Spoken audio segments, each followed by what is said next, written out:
Media cricket viewers உங்க எல்லாருக்கும் ஒரு பெரிய வணக்கம். இன்னைக்கான வீடியோ என்ன அப்படின்னா, இந்தியா விஸ் இங்கிலாந்தோட ஐடிஎஃப்சி டெஸ்ட் சீரிஸோட முதல் டெஸ்ட் இங்கிலாந்து வந்து பாத்தீங்க அப்படின்னா 28 ரன் வித்தியாசத்துல ஜெயிச்சிட்டாங்க.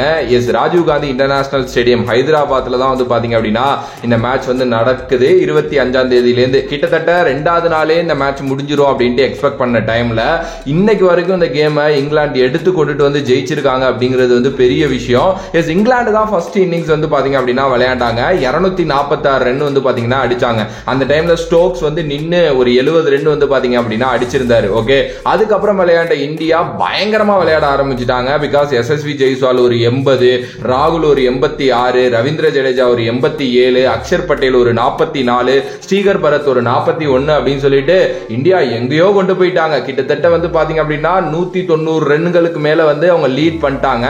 இங்கிலாந்து இதெல்லாம் அடிக்க முடியாதுப்பா அப்படின்னு நினைச்சப்போ இங்கிலாந்தோட செகண்ட் இன்னிங்ஸ் தான் கிட்டத்தட்ட கிரேட்டஸ்ட் ஒரு டெஸ்ட் கிரிக்கெட்லயே முக்கியமான ஒரு இன்னிங்ஸ் அமைஞ்சிருச்சு அப்படின்னே சொல்லலாம்.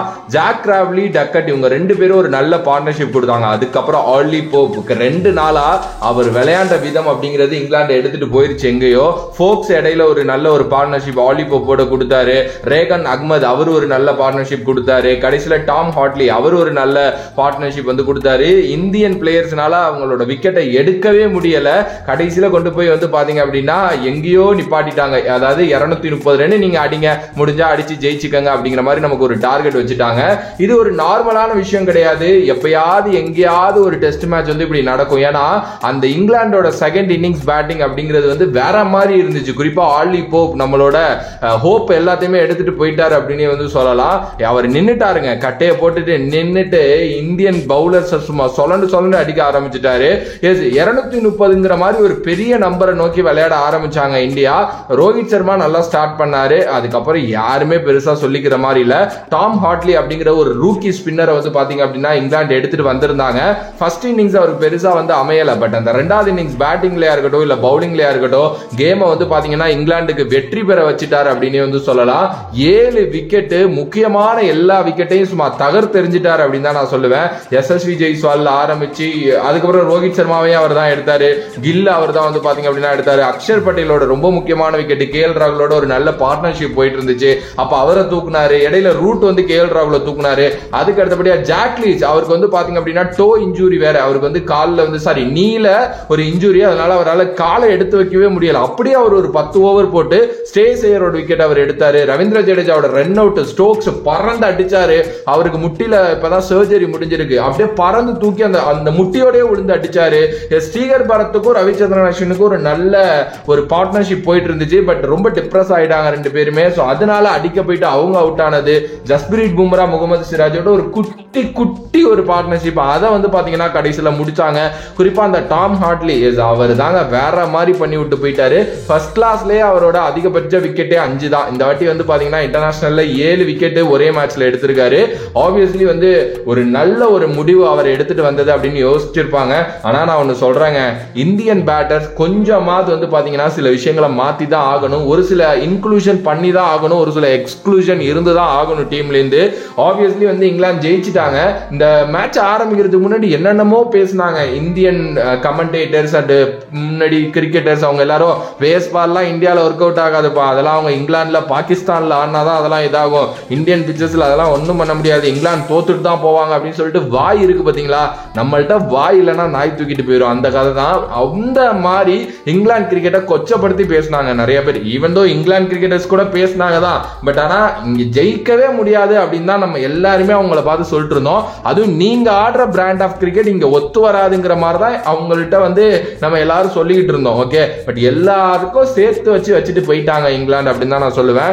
ஈவன் தோ இங்கிலாந்தோட பெஸ்ட் விஷயங்கள் என்ன தெரியுமா, கடைசி வரைக்கும் இது வந்து முடியல அப்படின்னு சொல்லிட்டு இருந்த அந்த போராட்ட குணம் தான். எஸ், சீரியஸ்லி ஆர்லி போப்போட அந்த ஒரு இன்னிங்ஸ் இருக்கு பாத்தீங்களா, அந்த இன்னிங்ஸ் கேமை டோட்டலாவே திருப்பிடுச்சு. அவங்களுக்கு ரொம்ப ஒரு மாதிரி மைண்ட் செட் வந்துருச்சு, இந்த கேமை எப்படி வேணாலும் நம்ம ஜெயிச்சிடலாம் அப்படின்னு சொல்லிட்டு. அதே நேரத்தில் அந்த ஜாக் லீச் அவருக்கு வந்து காலில் அடிபட்டு இருந்தப்போ கூட அவர் வந்து ஒரு 10 ஓவர் போட்டு ஒரு விக்கெட் எடுத்து கொடுத்ததா இருக்கட்டும். டாம் ஹாட்லி அவர் வந்து பாத்தீங்கன்னா போன இன்னிங்ஸ் ரொம்ப ஒஸ்டா பண்ணாரு. ஆனா இந்த இன்னிங்ஸ் பேட்டிங்ல ஒரு 30 ரன் அடிச்சதுக்கு அப்புறம் பவுலிங்னு வரப்போ ஒரு 7 விக்கெட் எடுத்து கொடுத்தாரு பாத்தீங்களா. அந்த ஸ்டோக்ஸோட அந்த கமிட்மெண்ட் அண்ட் ஃபீல்டிங், அதுக்கப்புறம் வந்து பாத்தீங்க அப்படின்னா கரெக்டா வந்து அந்த ஃபீல்டிங் செட்டப் பண்ணது ஒரு நல்ல நல்ல கேப்டனா அப்படின்னு சொல்லிட்டு எல்லாமே தான் இங்க வழி வகுத்துருக்கு இங்கிலாந்து வந்து வின் பண்றதுக்கு அப்படின்னு சொல்லலாம். எஸ், ஏன் ப்ரோ ஒரு மேட்ச் வின் பண்ணிட்டாங்க அப்படிதானே அப்படின்னா இல்லங்க, இங்க இந்தியன் பிக்சர்ஸ்ல வந்து வின் பண்றது அப்படிங்கிறது சாதாரண விஷயம் இல்ல. 2021 இங்கிலாந்து இதே பண்ணாங்க, முதல் மேட்ச் சென்னையில வின் பண்ணாங்க. பட் அதுக்கப்புறம் அந்த சீரீஸ் தோத்தாங்க. பட் ஆனா இந்த வாட்டி இங்கிலாந்து கொஞ்சம் வேற மாதிரி இருக்காங்க. ஏன்னா அந்த இந்தியாவோட தோத்த சீரீஸுக்கு அப்புறம் தான் இங்கிலாந்தோட பிராண்ட் ஆஃப் கிரிக்கெட்டே மாறுனுச்சு. ஏன்னா அதுக்கப்புறம் ஜோ ரூட் கேப்டன்சில இருந்து விலக்கப்பட்டார், ஸ்டோக்ஸ் உள்ள கொண்டு வந்தாங்க, இங்கிட்ட இருந்து பிரெண்டன் மெக்கலம் எடுத்துட்டு வந்து பேஸ்பால் அப்படின்னு ஒன்று ஆரம்பிச்சாங்க. அதுக்கப்புறம் அவங்களுக்கு பயங்கர சக்சஸ் மட்டும் தான் கிடைச்சிக்கிட்டே இருக்கு கண்டினியூவா. அண்ட் இப்போ இந்த இந்தியா விஸ் இங்கிலாந்தோட டெஸ்டும் சக்சஸ்ஃபுல்லா ஆரம்பிச்சிருக்காங்க. அப்படிங்கிற பட்சத்தில் மேபி இந்த ஒரு சீரீஸ் அடுத்த ஒரு 1.5 மாசத்துக்கு மிகப்பெரிய நோட்டபிளான ஒரு விஷயமா இருக்க போகுது அப்படிங்கிறதுல எந்த ஒரு மாற்று கருத்தும் கிடையாது அப்படின்னு தான் நான் சொல்லுவேன். ஒரு அருமையான சீரீஸ். அண்ட் இந்தியன் டீம் சைட்ல இருந்தும் நிறைய பாசிட்டிவ்ஸ் நம்ம டெஃபினெட்லி நம்ம சொல்லி தான் ஆகணும். பும்ராவோட அந்த 4 விக்கெட், அஸ்வினோட ஒரு 3 விக்கெட் இதுல, அண்ட் ரவீந்திர ஜடேஜாவும் நல்லா பண்ணாரு. அண்ட் உண்மையிலேயே பரத் நல்லா பேட்டிங் பண்ணாரு. ஆப்வியஸ்லி அவருக்கு ஒரு சப்போர்ட் இல்லாம போயிருச்சு. அஸ்வினும் ரொம்ப நல்லா நின்னாரு கடைசி வரைக்கும். ரோஹித் சர்மாவுக்கும் ஒரு எப்படி சொல்றது, அவரும் அடிக்க முற்பட்டு தான் அவுட் ஆனாரு. இது மாதிரி ஒரு சில நல்ல பாசிட்டிவ்ஸ் இருக்கு.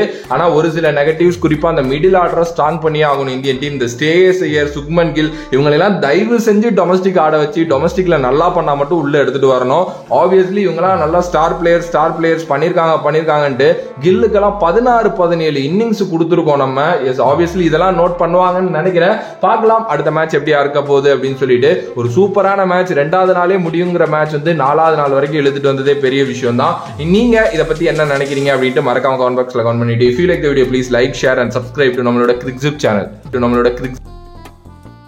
நீங்க ஒரு இன்ஜினியரிங் டிப்ளமோ ஸ்டூடெண்டா இருந்து உங்களுக்கு ஐடிக்குள்ள போறது மிகப்பெரிய ட்ரீமா இருந்துச்சு அப்படின்னா உங்களோட ட்ரீம் நினைவாகவே ராஜலட்சுமி யூனிவர்சிட்டில இருந்து Python, Java, data science, finance மாதிரி மார்க்கெட்டிங் டிமாண்ட் கோர்சஸ் வந்து நடத்துறாங்க. ஆல்ரெடி 500+ ஸ்டூடெண்ட்ஸ் இங்க படிச்சு சமையான ஜாப்ல இருக்காங்க. 30+ இண்டஸ்ட்ரியல் எக்ஸ்பர்ட்ஸ் வந்து பாத்தீங்க அப்படின்னா நம்மளோட ரீஜனல் லாங்குவேஜ் தமிழ் அண்ட் இங்கிலீஷ்ல கூட வந்து பாத்தீங்கன்னா சொல்லி தராங்க. வீக்கெண்ட் கிளாஸஸ் இருக்கு, லைவ் ஆன்லைன் கிளாஸஸ் இருக்கு, record and pre record sessions இருக்கு, பிராக்டிகல் ஹேண்ட்லிங் இது எல்லாத்தையுமே சொல்லி தராங்க. ரெஸ்யூம் எப்படி கிரியேட் பண்றது அப்படிங்கிறதுல இருந்து சாஃப்ட் ஸ்கில்ஸ் டெவலப் பண்ணி இன்டர்வியூ ப்ராசஸ் வரைக்கும் எல்லாத்துக்குமே உங்களுக்கு வந்து பாத்தீங்க அப்படின்னா அசிஸ்டன்ஸ் கொடுக்குறாங்க. அஃபோர்டபிள் பிரைஸ்ல வித் 0 காஸ்ட் EMI ல உங்களுக்கு வந்து பாத்தீங்கன்னா சொல்லி தராங்க. 100% பிளேஸ்மெண்ட்ஸ் இருக்கு. பிகாஸ் 500+ கம்பெனிஸோட இவங்களோட டைப் இருக்கு. சோ உங்களோட கெரியரை லிஃப்ட் பண்ணணும் அப்படின்னு நினைச்சீங்கன்னா டிஸ்கிரிப்ஷன்ல இருக்கிற லிங்கை கிளிக் பண்ணி நீங்க ஜாயின் பண்ணுங்க அண்ட் கெரியரை லிஃப்ட் பண்ணுங்க.